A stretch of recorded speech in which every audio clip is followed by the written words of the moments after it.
ഞാനത് ആവർത്തിച്ച് പറയാം. ഒരു മനുഷ്യൻ എന്നാണ് ആ കഥയുടെ. ആ കഥയില് ബഷീർ തന്നെയാണ് കഥാപാത്രം. ബഷീർ ഒരു ദിവസം വളരെ കഷ്ടപ്പെട്ടാണ് അദ്ദേഹം ജീവിക്കുന്നത്. ബോംബെയിലാണ് ജീവിക്കുന്നത്. കഠിനമായി അധ്വാനിച്ച ഒരു നേരം ഭക്ഷണം കഴിക്കാനുള്ള പൈസ അദ്ദേഹത്തിന് കിട്ടാറുള്ളൂ.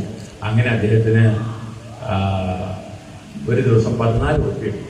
എന്തൊക്കെയോ ജോലി ചെയ്ത് 14 ഉറുപ്പിക കിട്ടി. ആ പൈസ ഇട്ട് ഭക്ഷണം കഴിക്കാൻ ഹോട്ടലിലേക്ക് കയറി. അപ്പോൾ ബോംബെയിലാണ്. ബോംബെയില് ഹോട്ടലിൽ പിന്നെ കഴിക്കാൻ കയറുമ്പോൾ അദ്ദേഹം പോക്കറ്റിൽ നോക്കി, പേഴ്സ് അവിടെ തന്നെ ഇല്ലേ, ആരെങ്കിലും പോക്കറ്റ് അടിച്ചു പോയോ എന്നൊക്കെ നോക്കിയിട്ടാണ് കയറുന്നത്. കൈ കഴുകുമ്പോഴും പോക്കറ്റിൽ തപ്പി, പേഴ്സ് എന്തെന്ന് ഉറപ്പ് വരുത്തി. വെയിറ്റർ വന്നു, ഭക്ഷണം ഓർഡർ കൊടുത്തപ്പോൾ ഒന്നും കൂടി നോക്കി, പേഴ്സിലിരുന്ന്. അവസാനം ഭക്ഷണമൊക്കെ എല്ലാം നിറച്ച് കഴിച്ചു. കൈ കഴുകി ബില്ലടയ്ക്കാൻ വേണ്ടി കൗണ്ടറിൽ വന്നപ്പോൾ പ്രതീക്ഷിച്ചതുപോലെ പോക്കറ്റ് അടിച്ചു പോയി. അപ്പൊ ബഷീറിനാണെങ്കിൽ ഭാഷ അറിയില്ല. അദ്ദേഹം പറഞ്ഞു, ഞാൻ വരുമ്പോൾ പോക്കറ്റിൽ പേഴ്സ് ഉണ്ടായിരുന്നു, പോക്കറ്റ് അടിച്ചു പോയതാണ്.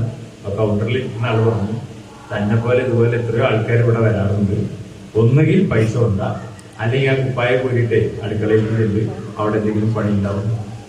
അപ്പൊ ബഷീർ വിചാരിക്കുകയാണ്, ആരോരും തുണയില്ലാത്ത ഈ നഗരത്തിൽ ഭാഷ പോലും അറിയാത്ത ഞാൻ ഇങ്ങനെ നഗ്നനായി അപമാനിതനായി നടക്കാൻ മാത്രം എന്ത് പാപമാണ് എന്റെ പടച്ച റബ്ബേ ഞാൻ ചെയ്തിട്ടുള്ളത്.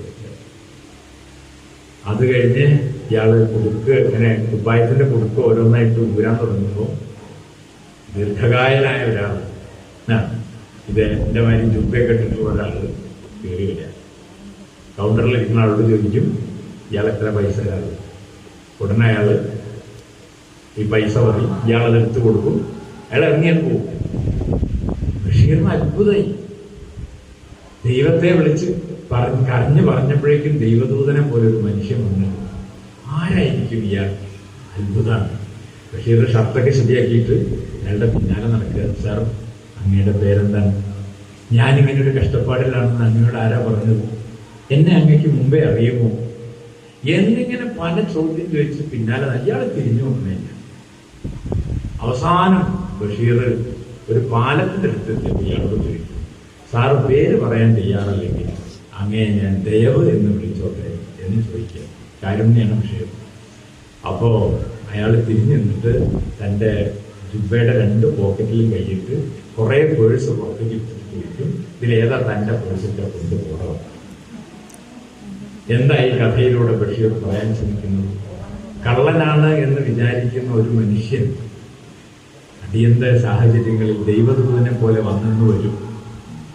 ഒരാൾ കള്ളനാവുന്നത് അയാൾ മോശക്കാരനായതുകൊണ്ടല്ല, അയാളിലും കാരുണ്യത്തിന്റെ ഒരു ഉറവയുണ്ട്. അത് ചിലപ്പോ ഇതുപോലെ ദയവായി പുറത്തു വരും. ഒരു മനുഷ്യനെയും തള്ളിക്കളയാൻ പാടില്ല. എല്ലാവരെയും നന്മയുടെ വഴിയിലേക്ക് കൊണ്ടുപോകണം. അതുകൊണ്ടാണ് തന്നെ എതിർത്ത ആ കാലത്തെ അറബി ഗോത്ര സമൂഹത്തിൽപ്പെട്ട നിരവധി ആളുകളോട് നിരന്തരം സംവദിച്ചുകൊണ്ടും അവരെ ദ്രോഹിക്കാൻ ശ്രമിച്ചിട്ടും പിന്മാറാതെ ശരിയായ വഴി ഉപദേശിച്ചു കൊടുത്തു ഈ മതം വാസ്തവത്തിൽ പ്രവാചകൻ ശ്രദ്ധിച്ചെടുത്തു. അപ്പൊ അതുകൊണ്ട് അത് വലിയൊരു പാഠമാണ്. എതിർക്കും ആളുകൾ പലരും തെറ്റായ വഴിയിലൂടെ സഞ്ചരിക്കുമ്പോഴും അവരെ കൈയൊഴിയരുത്. അവർക്കൊപ്പം നിന്ന് അവരെ ശരിയായ വഴിയിലേക്ക് നയിക്കാനാണ് പ്രവാചകൻ നമ്മെ പഠിപ്പിച്ചത്. അതാണ് വാസ്തവത്തിൽ ബഷീർ ആ കഥയിൽ പറയാൻ ശ്രമിക്കുന്നത്. ഇങ്ങനൊരവസരം തന്നെ നന്ദി രേഖപ്പെടുത്തി എല്ലാവർക്കും നന്മ വരട്ടെ എന്ന് ആശംസിച്ചുകൊണ്ട് ഞാൻ അവസാനിപ്പിക്കുന്നു.